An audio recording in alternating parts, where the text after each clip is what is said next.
The world of R&D. Today, the Scrum ceremonies.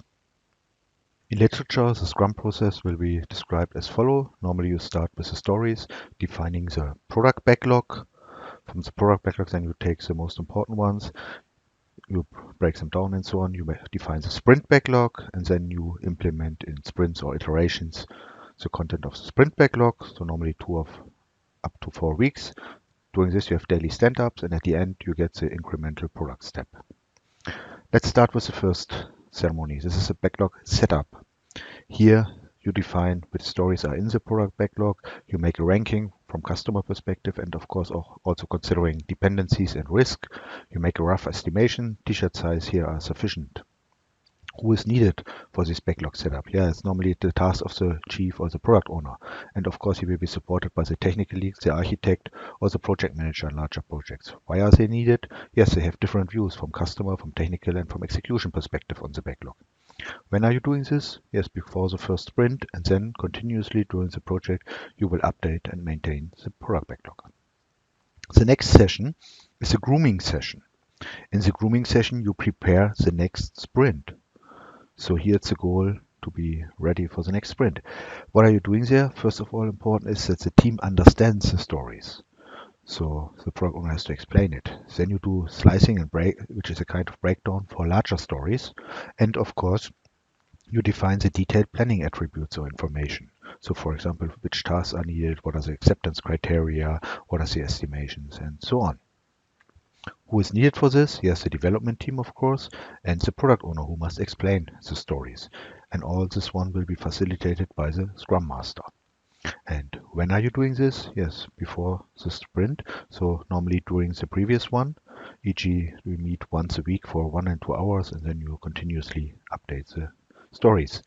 And as a result, the stories are ready. So you define readiness, which is a mini M200 milestones. Of course, not for all product parts, only for the relevant stories for the next sprint. The next topic is here then the sprint planning meeting before the sprint. Here it's important that the team gives a commitment what they want to achieve during the next sprint. So they have here to check the availability of their resources and who is available so that they can make really a commitment. You need the development team, and all this stuff is done facilitated by the Scrum Master. And you do this directly or at the beginning of the sprint. So you declare what you want to achieve at the end. It's normally 1 or 2 hours if you have good grooming before. So the outcome here is a commitment. So then you are committed what you want to achieve. The next step, which is not really a ceremony, it's a sprint execution. Here it's the goal to implement the stories you have committed to. This is done by the development team.